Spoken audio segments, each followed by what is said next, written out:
Time bulletin मध्ये पुढच्या तासाभरात आज दिवसभरातल्या सर्व महत्त्वाच्या घडामोडी आपण बघणार आहोत। सुरुवातीला बातमी आहे युद्धाची।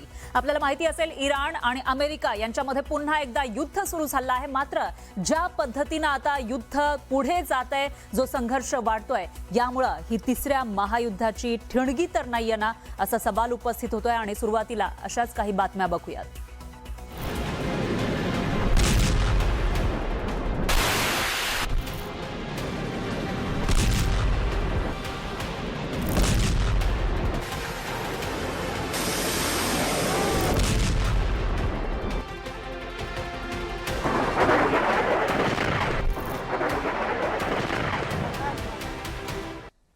इराण अमेरिका शांतता करार रद्द झाल्याच्या 6 दिवसानंतर युद्धाची धग कायम आहे। अमेरिकन फायटर जेट, ड्रोन आणि युद्धनौकांनी इराणच्या अनेक प्रांतांमध्ये घातक हल्ले केलेत। किंबहुना असं म्हणता येईल की हे हल्ले आता वाढलेले आहेत। अमेरिकन लष्कराच्या सेंट्रल कमांडच्या दाव्यानुसार इराणच्या लष्करी तळांसह अनेक पूल, रेल्वे स्टेशन आणि टेलिकॉम टॉवर उद्ध्वस्त करण्यात आले। तर अमेरिकेच्या हल्ल्यामध्ये 7 जणांचा मृत्यू झाल्याचंही कळतंय आणि 9 जण गंभीर जखमी झाल्याचा दावा इराणी वृत्तवाहिन्यांकडून करण्यात आला आहे। IRGCच्या माहितीनुसार बुशहरच्या 2 एअर आणि नेव्हल बेसवर एअर स्ट्राईक झालेत, तर 12 शहरं स्फोटांनी हादरली आहेत आणि केरमानशाह तसंच बंदर लेगमध्ये सातत्यानं स्फोटांचे आवाज ऐकू येत आहेत।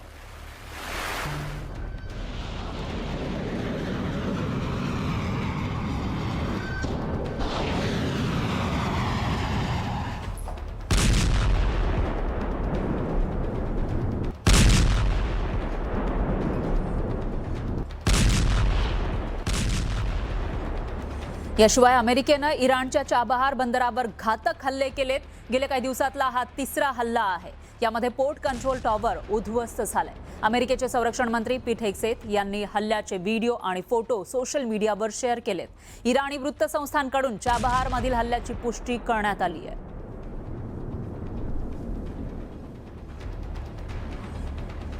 चाबहार हे एक महत्त्वाचं बंदर आहे इराणसाठी। मात्र त्या ठिकाणी असलेलं जे कंट्रोल रूम होतं ते उद्ध्वस्त करण्यात आल्याचं कळतंय आणि तसा व्हिडिओ जारी करण्यात आला आहे अमेरिकेकडून। आणि हा जो व्हिडिओ आहे तो अमेरिकेच्या एका महत्त्वाच्या व्यक्तीने, अमेरिकेचे संरक्षण मंत्री पीट हेग्सेथ यांनी शेअर केलेला आहे। त्यामुळे आता इराणमध्ये या वेळेला जे हल्ले केले जात आहेत त्यावरून मोठ्या प्रमाणामध्ये नुकसान होताना दिसते आणि जे काही इराणचे लष्करी तळ असतील, कंट्रोल रूम असतील किंवा सामान्य जे ब्रिज आहेत, रेल्वे स्टेशन आहेत, या ठिकाणी सुद्धा टार्गेट केलं जात असल्याचं दिसतंय। त्यामुळे या हल्ल्यांमध्ये इराणचं मोठं नुकसान होताना दिसतंय।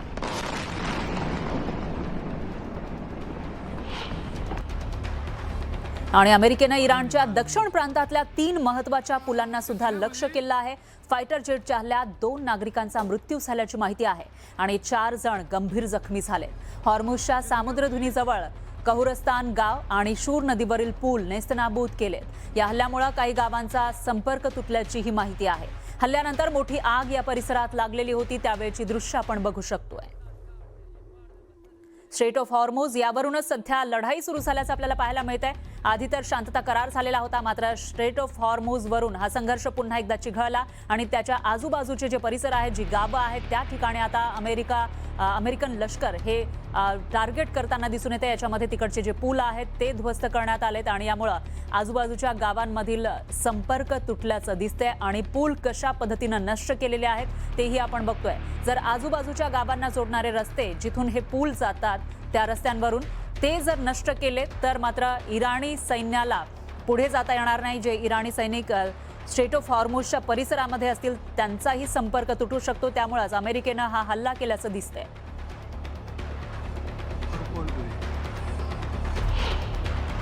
याशिवाय अमेरिकेनं इराणमधील रेल्वे स्टेशन आणि विमानतळांवर सुद्धा जोरदार हल्ले केलेले आहेत।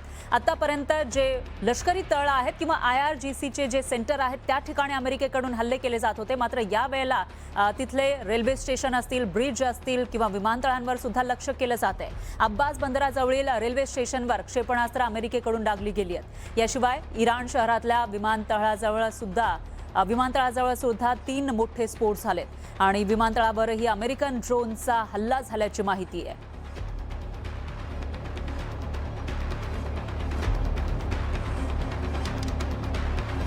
त्याचे काही फोटोज आपण बघू शकतोय। तर दुसरीकडे अमेरिकन हल्ल्यानंतर आता इराण चवताळलेला आहे. इराणकडून जोरदार पलटवार करण्याची तयारी केली जाते. आखाती देशांमधील अमेरिकन लष्करी तळांवर जोरदार पलटवार केला जातोय.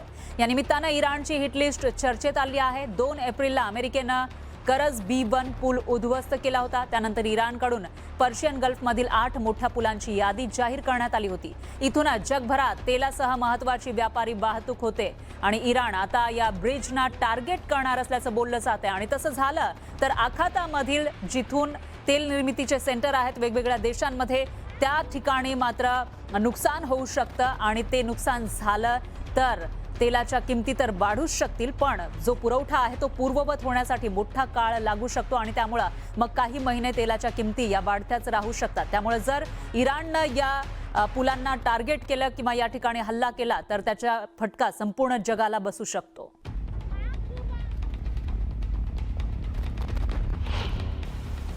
इराणनं अमेरिकेच्या हल्ल्यांना जोरदार प्रत्युत्तर दिलेलं आहे. आखाती देशांमधील अनेक महत्त्वाच्या ठिकाणांवर इराणकडून ड्रोन हल्ले केले जात आहेत. जॉर्डन, कुवेत, बहरीनवर घातक हल्ले केले. या हल्ल्यामध्ये इराकमधील इरबिल शहरावर सुद्धा टार्गेट करण्यात आलं आहे. यामधील अनेक हल्ले अमेरिकन एअर डिफेन्स सिस्टीमकडून उधळून लावण्यात आले.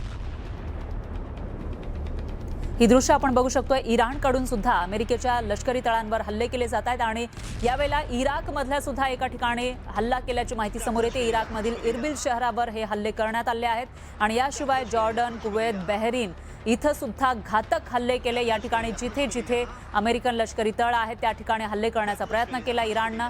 मात्र जी डिफेन्स सिस्टीम आहे अमेरिकेच्या लष्कराची, या डिफेन्स सिस्टीमनं हे हल्ले परतवून लावल्याची ही माहिती समोर आली आहे.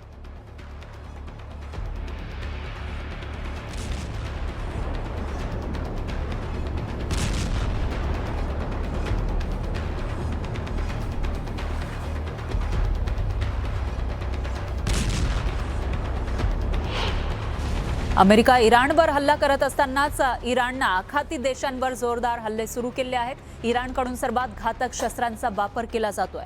जॉर्डनवर शाहिद 136 ही घातक क्षेपणास्त्र डागल्याची माहिती आहे. इराणचं शाहिद 136 हे घातक क्षेपणास्त्र मानलं जातं आणि हेच क्षेपणास्त्र जॉर्डनवर डागल्याचं कळत आहे. तर बहरीनवर अराश ड्रोननं हल्ले केल्याची माहिती आहे. इराणचे हे जे ड्रोन आहेत आणि शस्त्र आहेत ते अतिशय घातक असल्याचं म्हटलं जातं. शाहिदची ही दृश्य आपण बघू शकतोय, प्रतिकृती बघू शकतोय. AI चा हा व्हिडिओ आहे आणि अतिशय शक्तिशाली असा हा शाहिद 136 मानला जातो. याच शाहिद 136नं इराणनं आता हल्ले करण्यास सुरुवात केलेली आहे. आणि याशिवाय दुसरा एक अराश नावाचा एक ड्रोन आहे इराणनं तयार केलेला. या अराश ड्रोननं बहरीनवर हल्ले करण्यात आले आहेत. हे ड्रोन सुद्धा अतिशय घातक असल्याचं म्हटलं जातं आणि अशा पद्धतीनं मोठ्या प्रमाणामध्ये गोळा बारूद भरून नेण्याची क्षमता या ड्रोनची आणि हा जो शाहिद 136 आहे क्षेपणास्त्र त्यांची आहे. आणि हे जर निशाण्यावर पडले, टार्गेटवर पडले तर त्या ठिकाणी मोठ्या प्रमाणामध्ये नुकसान करू शकतात.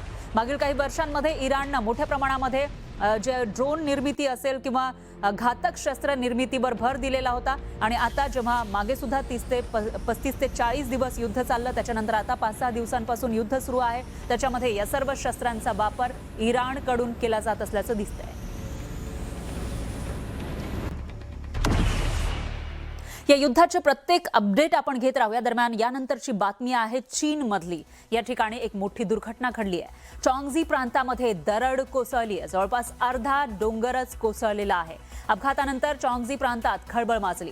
शेकडो घरं, इमारती दरडीखाली दबले गेले. शेकडो नागरिक ढिगाऱ्याखाली अडकल्याची भीती सुद्धा व्यक्त केली जाते. सकाळी 8च्या सुमारास परिसरामध्ये हादरे बसू लागले. अनेक जण घराबाहेर पडले, पण काही क्षणात डोंगराचा मोठा भाग इमारतीवर कोसळला. त्यामुळे चायनामध्ये जे हादरे बसलेले आहेत ते ह्या मोठा जो डोंगराचा भाग आहे तो कोसळल्यामुळे बसले की मग या ठिकाणी भूकंप आलेला होता असा सवाल उपस्थित होतोय. मात्र मोठं नुकसान चीनच्या चॉंगझी प्रांतात झाल्याचं आपल्याला दिसतंय.